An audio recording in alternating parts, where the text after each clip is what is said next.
What is up, you beautiful people? Welcome back to the Built on Bitcoin podcast, where we cover all the cool stuff happening across Bitcoin, typically talking directly to the founders and builders actually creating that cool stuff. I'm your host, Jacob Brown, and today we're talking about Lightning. I know, it's crazy. I think I'm like 122 episodes into the show, and I've maybe had 2, maybe 3 episodes on Lightning, which is pretty wild. At least talking to founders. I've done update videos aplenty.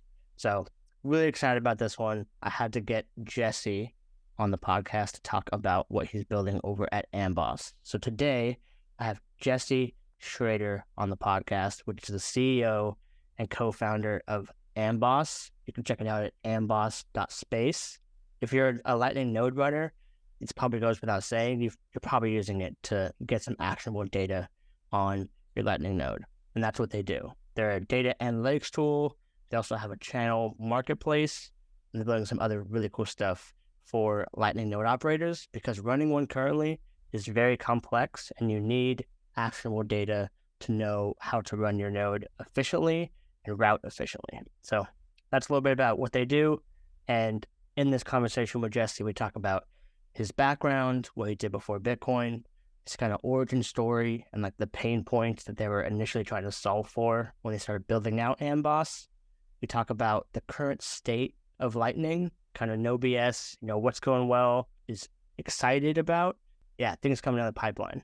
We talk about things like BTC capacity as a metric. So, we hear this a lot, hash rate number go up, but most people don't understand that hash rate doesn't mean the network is more secure. There's other functions of that number that are important for network security. And so I was curious about his take on this BTC capacity number and if that's the best metric. TLDR, it's not. You got to listen to hear his response. So we cover a ton. This is a great episode to kind of get into the weeds about some of the nuances of Lightning, and I learned a ton. So without further ado, let's jump right into this episode with Jesse Shrader, CEO of Amboss.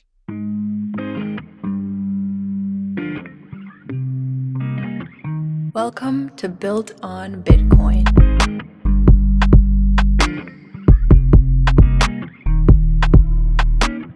Jesse, how you doing today, my man? Doing great. How are you? I am fantastic. Very excited to have you on. Not sure how well you know this podcast, but I started as a Stacks podcast and expanded to Bitcoin broadly. But one of the topics for some reason I haven't covered enough is Lightning for whatever reason. And so very excited to have you on to kind of talk about Lightning, talk about Amboss, and being a Bitcoin founder. That's one that doesn't get talked about enough. Kind of like crypto gets all the love, all the VC money is going to that side of the pond, and not enough goes and talks about the Bitcoin side. So, ton to discuss. Certainly. But maybe just to start off, for people who don't know you, just a brief background of yourself. Sure.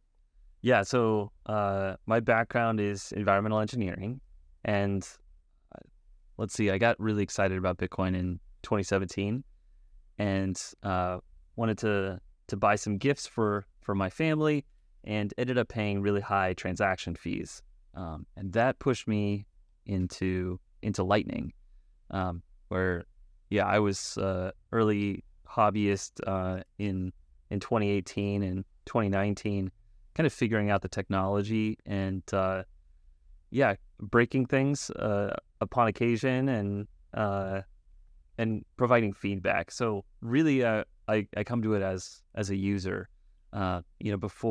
Before I really got into Bitcoin, I had jobs doing answering questions about class action lawsuits in like a call center scenario, and most of those were against banks. So it was really deeply understanding and empathizing with some of the problems where like you can't really control the policies that a bank may implement, but that affects you as a person. So I didn't like to see those policies being implemented, and I was looking for an alternative. And I didn't find one until Bitcoin. And then that really pushed me down the rabbit hole. Andreas Antonopoulos was a big guide on understanding the technology and also some of the opportunities like Lightning Network to kind of show a path forward.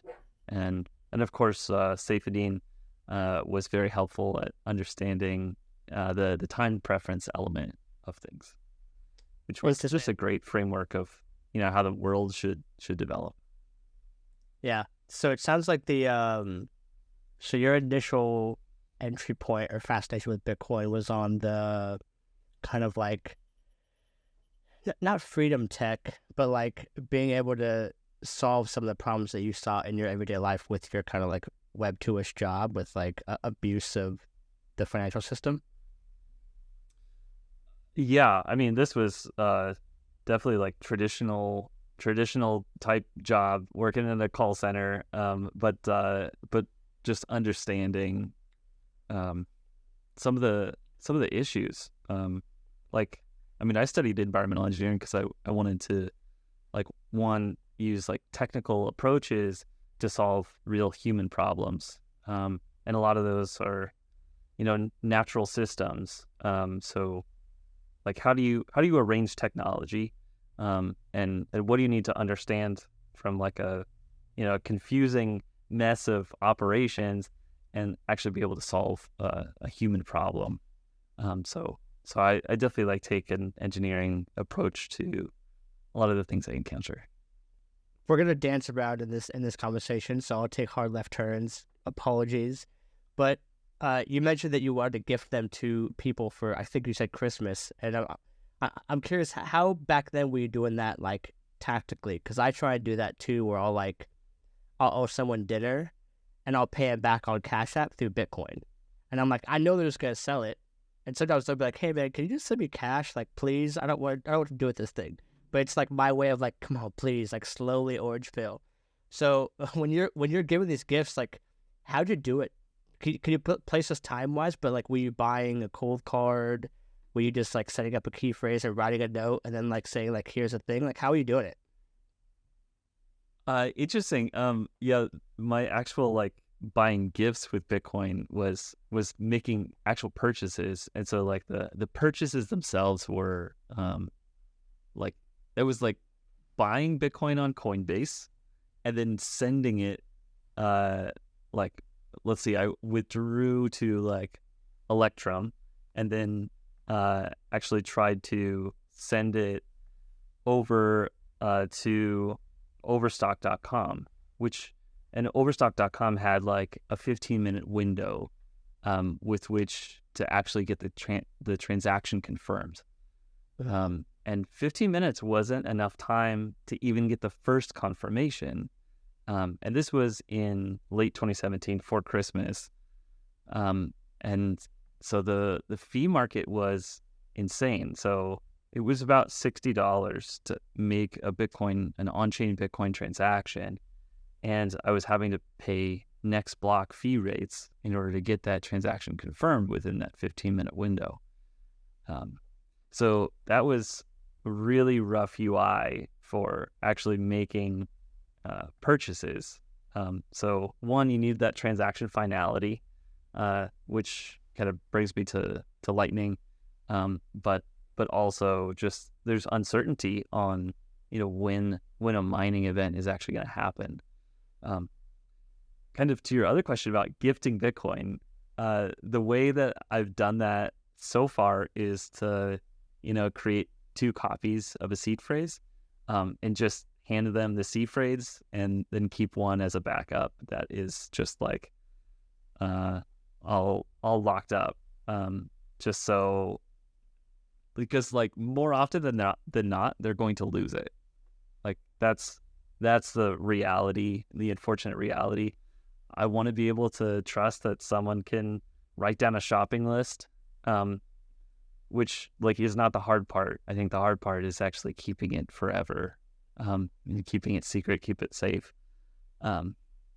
So that's one rough piece of actually gifting Bitcoin.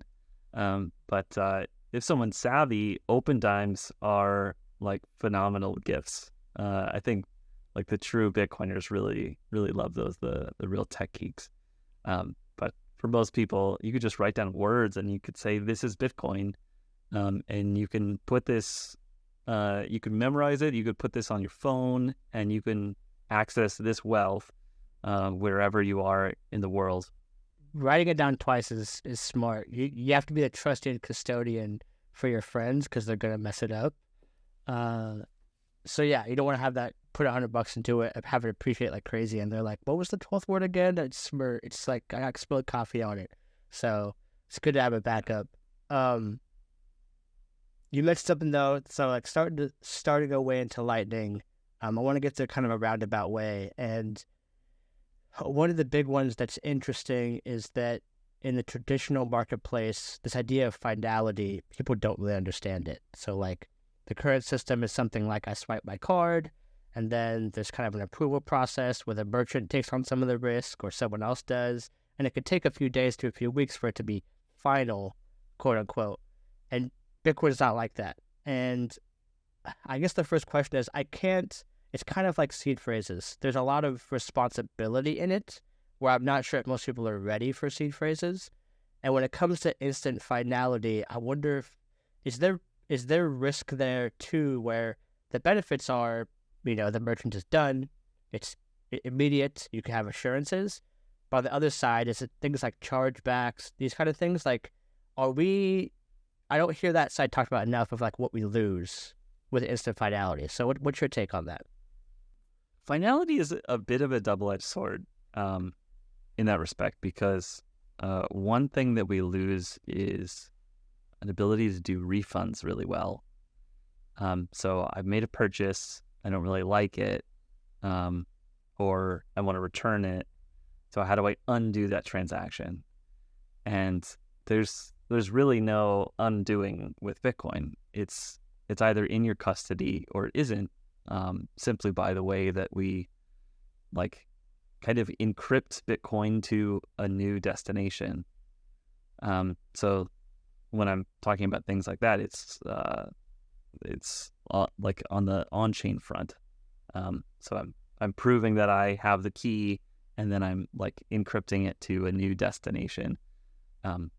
Which is pretty cool, but when it comes to like refunds, that means you're going to have to make a separate transaction. So now the original recipient of the money is going to have to make a new transaction back to you, which for the most part, like in these early stages, like is not an issue. But a lot of it will come down to like what will be your corporate reputation. Are you going to be someone that stands behind your products? And if someone isn't happy, you'll return the money. Do you think so? Then, kind of through that lens, do you think that consumer behavior moves towards do more due diligence on the merchant? Like, who do I trust? Or I could see another one being smaller value items that, like, if it goes to the nth degree nuclear, I don't get my money back, it's okay, it was just coffee, versus like I'm buying a car on Bitcoin and the risk there is like that calculus. Like, how do you see those dynamics playing out in the market if you had to guesstimate? Yeah. One concept is like cash on delivery. So you've made the good, you've delivered it, and now I will pay you. And so that is, more consumer friendly.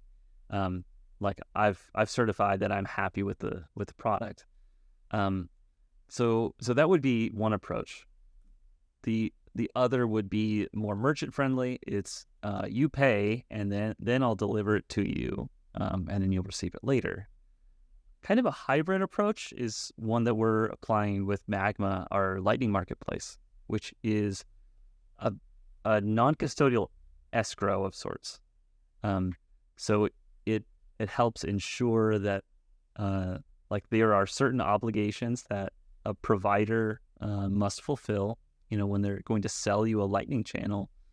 And so once we have verified it, like as a neutral third party in this, then the payment can be processed. So like we have an ability to kind of like halt a payment going through, and so we're putting our trust wrapper on that. So we're putting our brand forward to say we'll provide this service which will ensure that you get the goods that you deserved and that you initiated payment for. But the actual payment hasn't happened until you actually get everything that you requested. Interesting. Okay. Yeah, that makes sense. And yeah, the cash delivery also, that's clear. Okay. Cool. Then I want to start making our way towards Amboss. I'm curious how you've been in Bitcoin for a while, and you were pretty early to Lightning. What was the first pain point that you were really solving back then when you started to build out Amboss? One, we had to learn a bit what the pain points were, but a couple of things that we ran into, dealing with the command line interface. That's intimidating for a lot of people, and you need a nice user interface with clicky buttons that you can navigate and understand this. And the second is one that I've learned is inherent to decentralized systems, which is discovery. So how do I know who to connect to? And now that there are so many possible options, I need to make the right decision here, and find the best people to connect to, because each of those connections costs money. So if you can imagine that you're using LinkedIn, the professional networking site, and each of the connections that you make is going to cost $10. So if that's the case, you're going to want to do research on who these connections are. Are they worth my time? What's in their resume? Who are they connected to? Before I actually even want to invest in making that connection. Got it. So it gives you more data, and you've seen this. I've seen the decentralization piece is really hard to solve, and it manifests even in news aggregation, where it's hard to know what's going on across Bitcoin, even though there's only really maybe 6 or 7 pockets of verticals. There's L1, but that might have DLCs, and then you have Lightning, and then you have Arc, and then you have all the other layers. And I try at this podcast to aggregate as much as I can, but it's so hard. And that's just trying to stay up on the news in one small sphere, which is Bitcoin.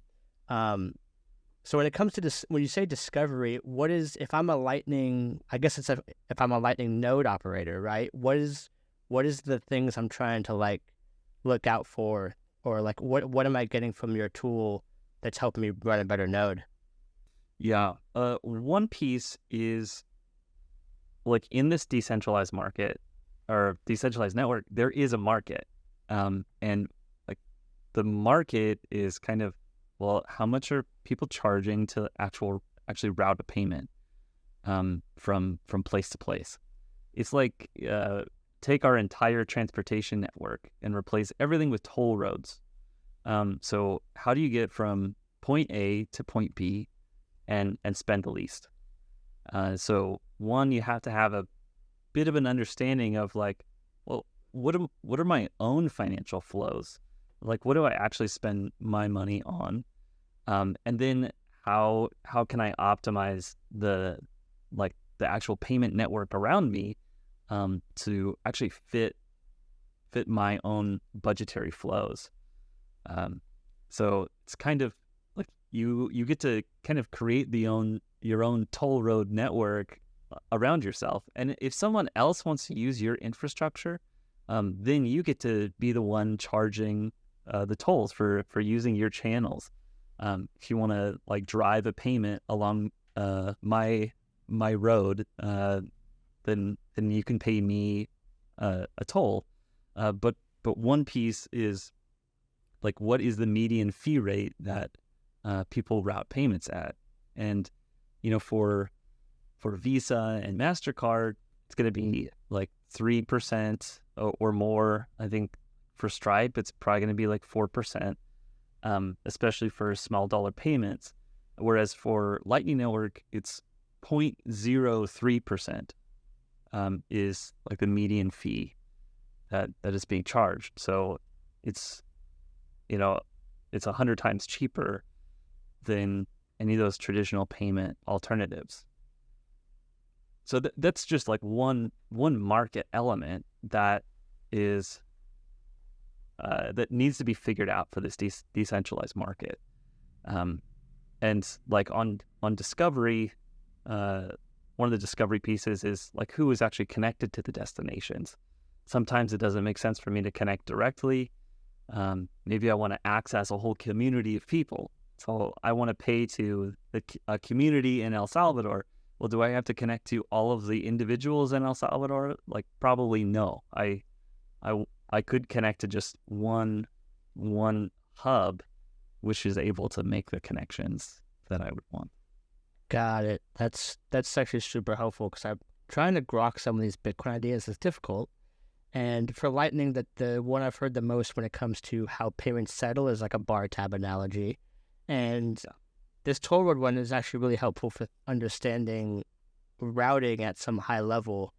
But it does make me think, so is this why people have concerns around centralization, which is that the nodes, like River, for example, if they're really good at having all the best toll roads for a low enough price, then you just connect to River and then you get access to, most of whatever the connections need to be that solve the most merchants.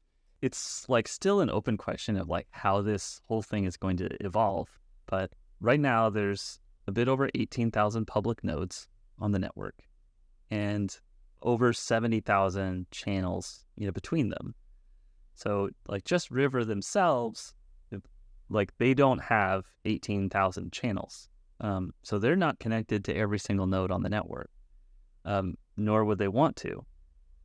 So like even at this like tiny scale of Lightning, before it really starts picking up on the enterprise adoption phase, it's already phenomenally complex. And like there's a question about like how much trust are we going to put in this financial system, in a single financial institution? Do we want more local control of money? And like my feeling is that like yes, like I want to trust fewer people and don't want to have these like gargantuan systemic risks to the financial system. Like the too big to fail idea for a bank is like what we're trying to avoid. So I want to see more people running their own node and making their own sovereign decisions about like who do they want to connect to and how to construct this network. When we have more people that engage with this idea, that means that the network becomes more complex and you will have more difficult decisions to make about who to connect to. And so like that's one way that Amboss can win, is just helping to simplify very complex decision making, because one centralized entity is not going to be able to make all of the connections all over the world for a multitude of reasons. Got it.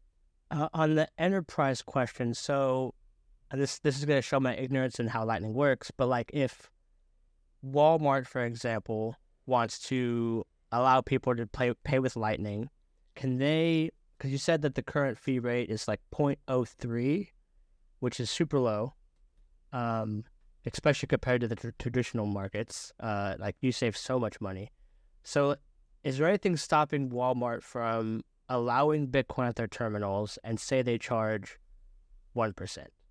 And so there's still a benefit for, I'm assuming, other node operators to connect to Walmart, but they still get a decent chunk of that revenue. Like, is that, given the construction of Lightning, is that one scenario that could play out? Is that if you have enough pull, a Walmart can demand that and you can choose to pay with Bitcoin or not? Yeah. So when making a decision about like who to connect to, you're going to have to pay an on-chain fee to open the channel and another on-chain fee in the future to close the channel. And so the actual routing node operators can set the fee of like how much it's going to cost to route to this destination. And so when they're doing this like decision making, they're gonna have to make like a cash flow guess about this to think, okay, like how much is gonna flow to Walmart, and how can I set my fees competitively so like my route will be chosen, and also like be able to recover my on-chain costs, both the channel open and the channel close, which is not that difficult of like a math problem. Like you could definitely figure it out. And there's just like back of the envelope calculations. But one thing that really changes the calculus in the favor of like really low cost settlement is that Walmart may actually make Bitcoin payments to other like manufacturers or suppliers. And so that means that the payment direction, it will actually flow both directions instead of just in a single direction. If it's a single direction, like there's only so much money that I can capture like as it flows from one point to the other, and then the channel is like no good anymore. But if Walmart starts like kind of a domino effect of a circular economy, then there's no reason that this infrastructure ever needs to change, because the payments will just flow back and forth, and I'll be able to recoup my on-chain expenditures like without issue.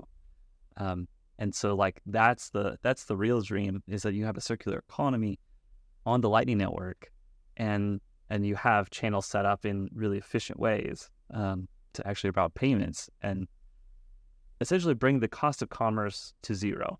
And like Walmart could charge their own fee if they wanted, and just like capture the arbitrage as we replace these antiquated settlement methods with ones that don't involve chargeback risk and actually are more private for consumers.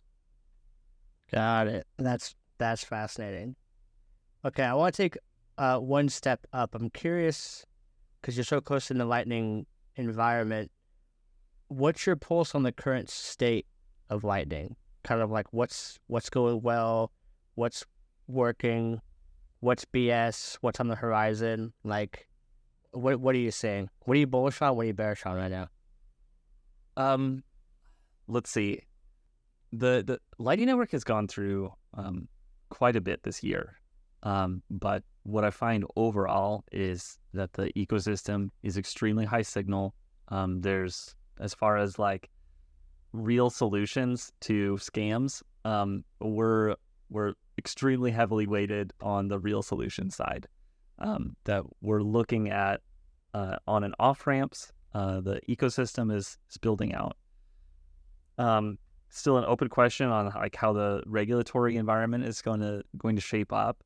But then on protocol development, it's really solid. I'm like very excited about Taproot assets, and because I think a lot of people are uncomfortable with Bitcoin's volatility, and also like where can I buy things with Bitcoin if I'm holding Bitcoin. So like I tried to pitch Lightning to my local sandwich shop the other day, and I really got I got a whole laundry list of issues that he's concerned about that hadn't even crossed my mind, that he runs such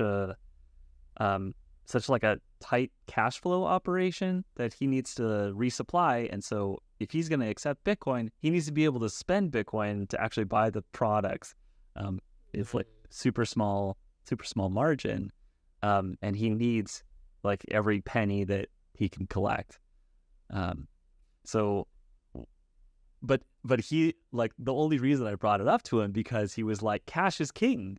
He had like signs everywhere. He's like, I don't want to have to charge you an additional 4% on your purchase. But that is what payment cards are necessitating. That I have to charge you more. Otherwise I'm losing, $15,000, $20,000 a year just to these the payment method.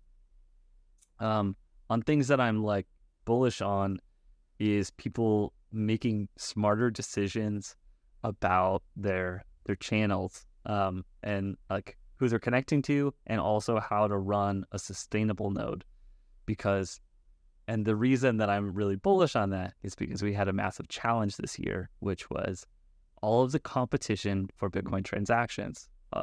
Ordinals inscriptions like created just like it wreaked havoc on like some of the economic decision making that Lightning node operators are making. Like if they're planning on charging zero fees, like it's a gift to the network, but then have a risk that like their channel could close and they could pay an extremely high fee just to close out the channel, then the risk calculations are off.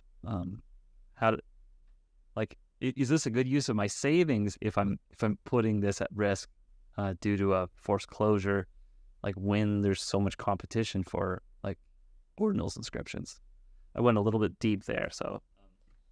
No, you covered a lot. This is actually a really interesting one because I like the thesis of Bitcoin L2s, but part of me is very hesitant that they're going to get any traction until L1 is sufficiently unusable, I would say, where it's just expensive.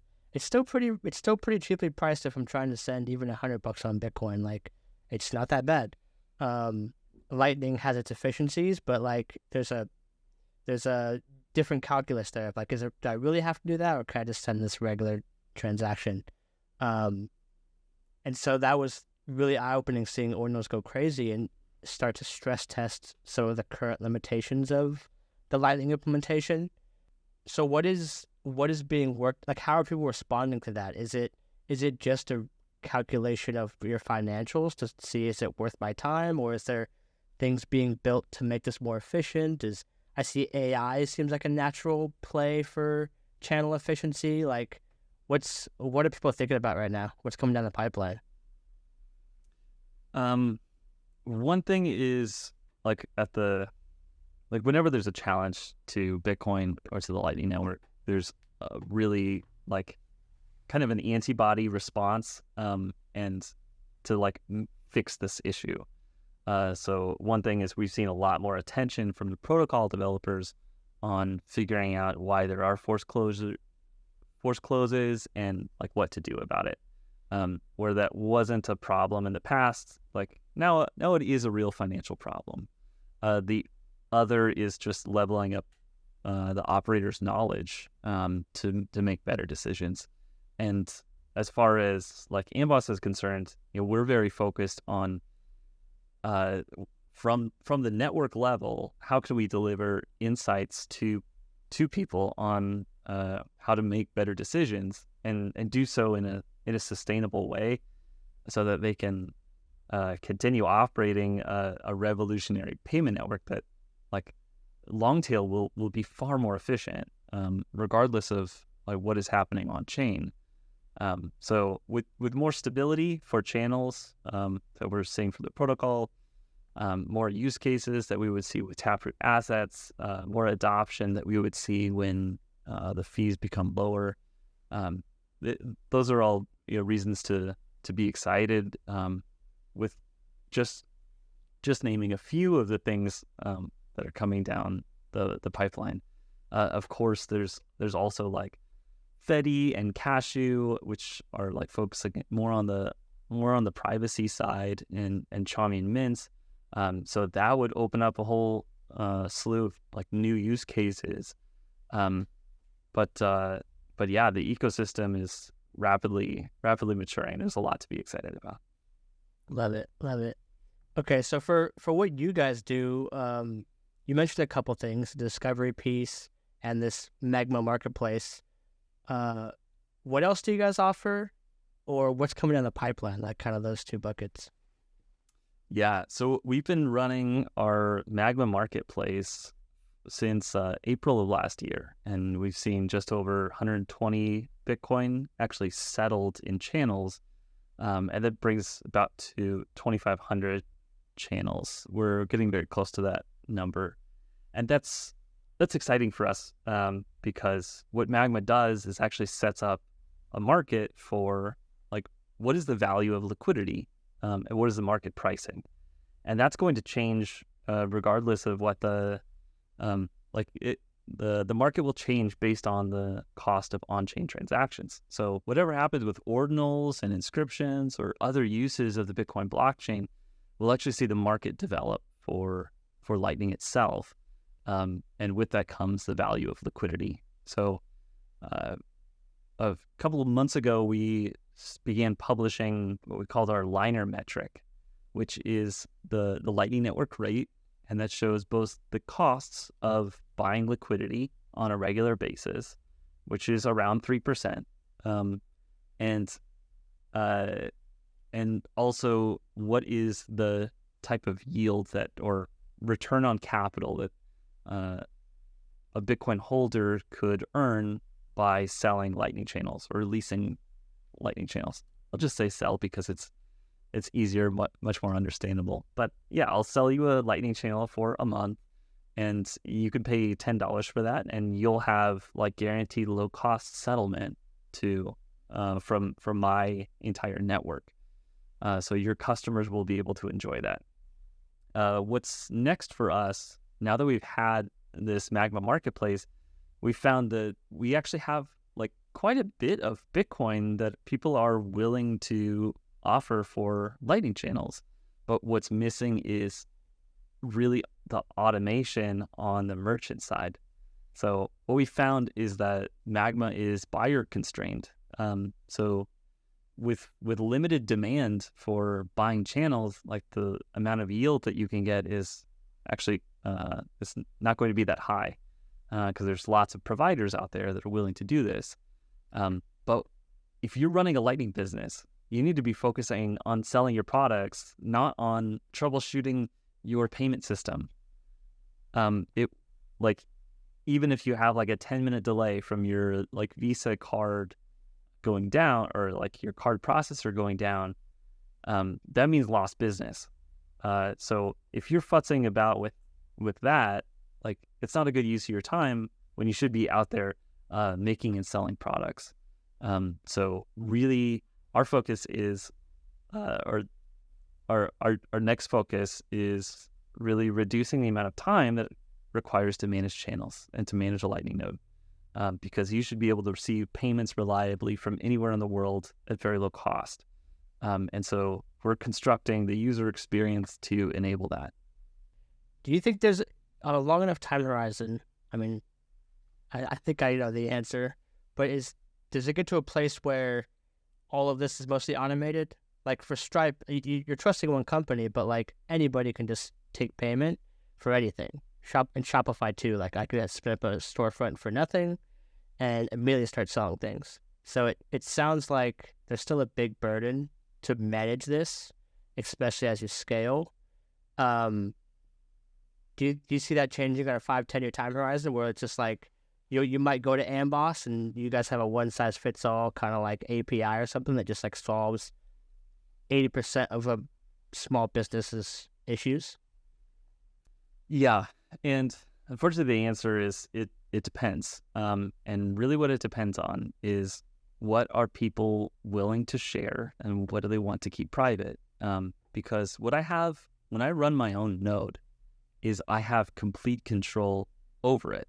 I have the private key, and that allows me to make all of the decisions about how this piece of hardware and software operates.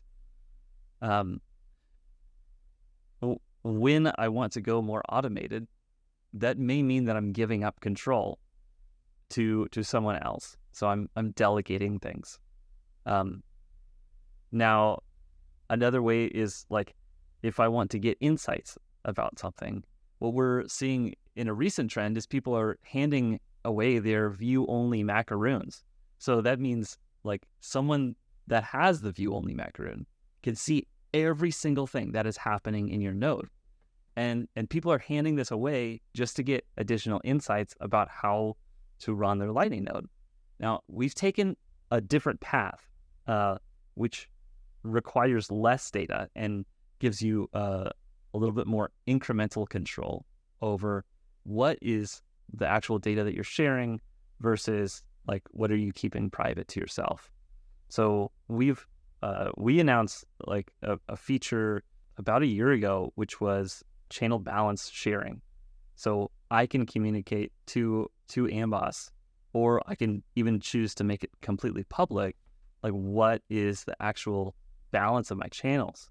And if you hand over your view-only macaroons, not only are you giving that information, but you're giving everything about like your payments, your invoices, all of it. And so you should closely guard that if you believe that like surveillance is a concern and you think that privacy is paramount.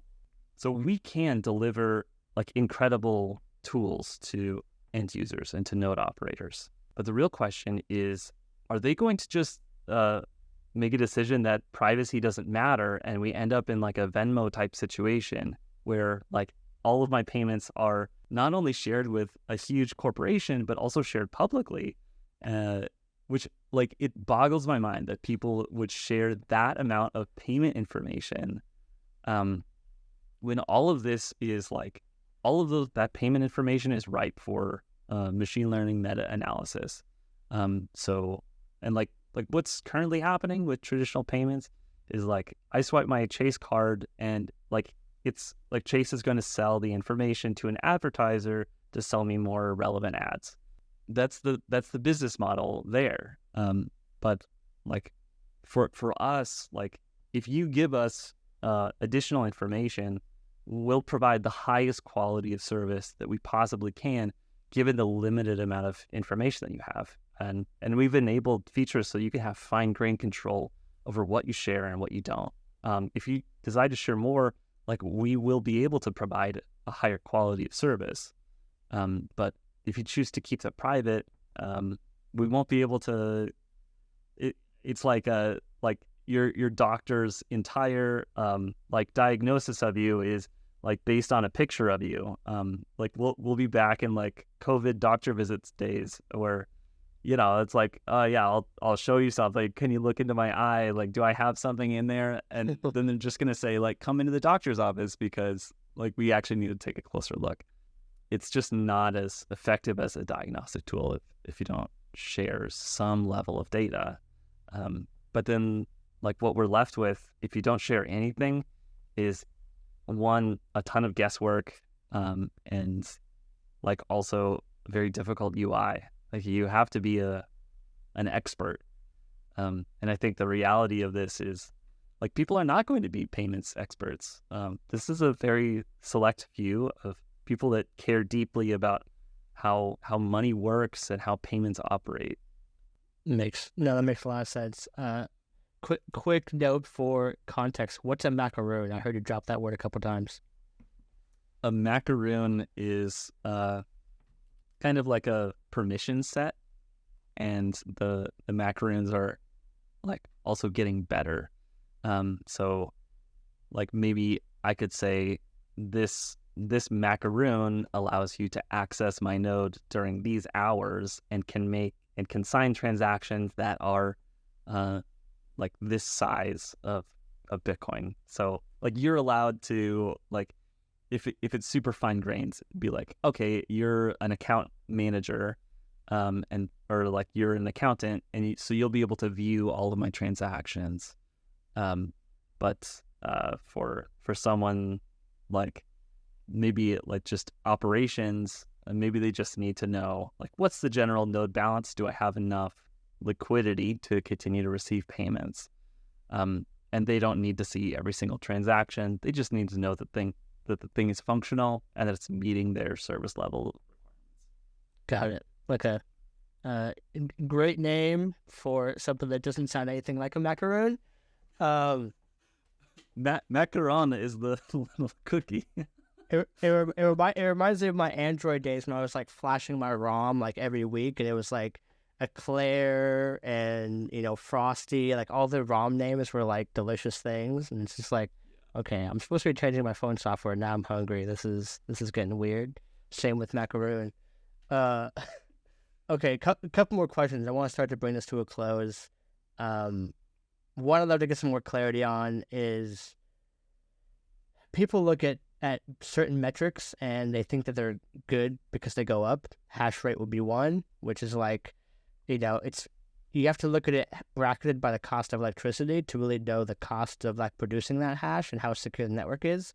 Number go up on hash rate is not necessarily mean more security. And I've heard it's the same with BTC capacity on the Lightning Network. So I'm curious if is that true, where it's like that number go up is good, or if we are more efficient, there's a local median that might be lower than what is today, but we're actually doing more payments. So is that correct? No, I really don't like capacity as a metric for Lightning Network success. I would look at Lightning nodes and public Lightning nodes as kind of a metric of success. That means people are taking self-custody, and that's provides long-term sustainability for the network. What we saw recently is capacity of the Lightning Network fell off a cliff because it was primarily because River was doing channel maintenance, and they actually closed a lot of channels that were no longer functional because they had payments only in one direction, and all of the liquidity was used up. And so when like you're searching for a route to make a payment, like a lot of those channels, like you couldn't actually make a payment through those anymore. They were essentially dead. So River closed those old channels, and that's like a great thing for maintenance of the network and having higher payment success for this network. And that like payment success rate would be a much better metric when we're competing against Visa, MasterCard with 99.99% reliability, whereas Lightning Network may only be at like 60%. And we would want to see that much higher. But capacity itself, it can go down, and that will be a good thing. That means payment success will likely go up. It doesn't mean that River is afraid of Lightning or thinks it's a dead technology. In fact, they're investing far more resources into it because it's such an important technology for the future. Got it. I like that payment success rate. That makes a lot of sense. Okay, last question I have, kind of moving into the VC space, because that's where I work when I'm not hosting this podcast and talking to great people like you. And for people that don't know, there's been hundreds of millions deployed into crypto every year, and that includes Bitcoin. But if you bracket it, Bitcoin gets like, I think it's less than 5% of VC money goes into Bitcoin-focused startups. And that's, you can make a lot of assumptions there, like token speculation, whatever. But it does imply that there's a smaller pool to raise from, potentially, as a Bitcoin-focused founder. It's just harder to raise potentially. And from what I've seen, there's some truth to that. But you raised a pretty big round, so I'm curious, what was your experience going out, attracting money from VCs and raising as a Bitcoin-focused company? It was difficult, and primarily because understanding this technology is almost a prerequisite for being able to understand the scale of the opportunity here. So a big struggle for us was finding the right comparable. So like, what other company is like disrupting global payments and doing that with a straight face? There's not very many seed stage companies that have that type of ambitious vision. So like, what can I compare it to? And so for us working on data analytics, what we did was look at like automotive industry and look at healthcare. Those are industries where you have very expensive decisions. And I think long term, Bitcoin will be an industry where you will have to make expensive decisions, and that will be an on-chain transaction. There will be a lot of competition for Bitcoin, and so that means, one, you have complex decision making, and you need data analytics to support it, and those are expensive decisions. So that starts to support a data analytics industry. And so I looked at, what is the data analytics industry that supports automotive? What's the data analytics industry that supports healthcare? what fraction of the overall market cap do those data analytics industries represent? And what I saw is generally it's about 0.25%. So when we're looking at the types of payments in the world that are going to be disrupted by Bitcoin payments, remittances is obvious. So this is $580 billion that is transacted every single year through remittance providers. Already, that's a massive industry. We only want 0.25% of that. And that already represents a multi-million, if not billion-dollar industry right there. Now, when you're looking at global digital payments, this is $9 trillion every single year that are made. I see Lightning as like an obvious solution to this. We have a lot of things to build there, but the technology is sound. The finality, we've essentially removed the ability to have trust with our peers, and it's very resistant to like systemic risk. And I don't see that with any of the other alternatives. So when I'm like presenting that, this is a bold vision, and that for the VCs that can understand that and grok that and see that Bitcoin is stable, relatively unchanging, and then Lightning is the real rocket fuel to help it disrupt payments, then it starts to make a lot more sense to VC partners. Got it. That's very interesting. Yeah, because there's for kind of founders listening, if they haven't fundraised yet, it's always hard to talk to VCs because if it's too easy to understand, they either assume like the market's too small or someone's already done it. And if you go too far into like the willy-nilly like pipe dream, that's exactly how it seems. Like it's too early, and so you're always threading this line. And so yeah, I like your characterization because if you look at it as 9 trillion in payments settled every year, even 1% of that being taken by Lightning is 900 million, which is still massive. So that's an easy sell. Any advice for founders who haven't gone through this process yet and they want to fundraise that you would bestow on them? Let's see. Y Combinator is great, but they're not right on everything. And get a network of founders that are willing to advise you, to help you shortcut some of these things, find the right books to read. And like what you have as a founder is like equity in your company. So you can actually grant that to advisors to help keep them incentivized, even a small portion of this to actually support you and be help you shortcut a lot of things, because like the scarcest resource that you have is your time as a founder to actually maintain all the operations, understand what's happening in the industry, in the market, and actually be able to make decisions and put out product. Because like we've been following a very like lean startup methodologies where like we have to ship in like a minimum viable product here, and show that we have like the traction and we have the momentum to create the $1 billion business that we're planning to make. That's great. I love it. Cool. I don't have any more questions. This has been fantastic. Any closing thoughts or things you want to kind of riff on before we close out? I think that's about it for me. It's talking to you has been great, and I would love for people to check out Amboss.space. And as we automate Magma, I'd love for people to try that out and start supporting this like decentralized operators that are making a whole payment system possible that has incredible potential to just improve people's lives. Kind of like what has been the theme of this past year is like inflation, and like bringing down inflation. But whenever there is inflation, like think about the payment system that is taking 3% of it. If your margins we're super tight on all these products that you're selling and you're having difficulty making ends meet, just think about how much money is being wasted on an inefficient payment system.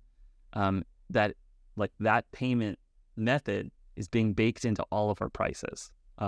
They're not showing you how much the merchant is having to pay for this. They're just kind of abstracting that away and increasing the prices. But you as a consumer don't have to pay that all the time. You don't have to have that additional loss, and we can move to a more efficient society by improving the payment system. I love it. I love it. Yeah, it's always shocking to me how few people, when I ask them, have actually used Lightning. It's just still that early. And when you use it, it's freaking magical. Like, it goes from your phone to like, I see a balance on Stacker News in no time flat, and I can just go like zap things away. So it's truly amazing. And the first step is trying Lightning. So call to action to people, like, go out there, take a little sliver of your Bitcoin holdings. You still hodl the majority, and go spend it somewhere. Just do something small with it. But then if you start running a node, you're probably going to be using Amboss for some of your stuff to keep yourself in the best standing. So yeah, I'll drop all the links below so people can be in the loop when the time comes. But man, Jesse, thank you so much for coming on. This has been fantastic. It's a real pleasure, Jacob. Thanks. Thank you for listening this far into the episode. If you found it enjoyable, please do like, subscribe on whatever platform that you're listening on. YouTube does me a huge favor to like and subscribe. Find me on Twitter at Jake Blockchain. Show me some love. I reply to every DM. And if you are a Bitcoin builder that is kind of at the forefront of building new use cases, whether it's L1, Lightning, Stacks, Rootstock, Rollups, Ordinals, BRC20, I want to talk to you. So when I'm not doing this podcast, I am the sourcing partner at the Bitcoin Frontier Fund, where we invest in Bitcoin startups at the earliest stages, give you access to whatever you need, whether it's legal, product, fundraising help, as well as capital. So love to talk to you. You can hit me up. Again, find me on Twitter at Jake Blockchain and shoot me a DM. I'll read everything. Love to talk to you guys. All right. Peace.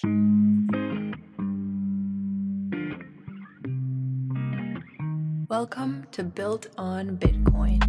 I know that things don't always go your way, but I'll be right here waiting. I've been waiting now. I've been trying to figure out a way to make it out. Cause I don't think about everything going wrong.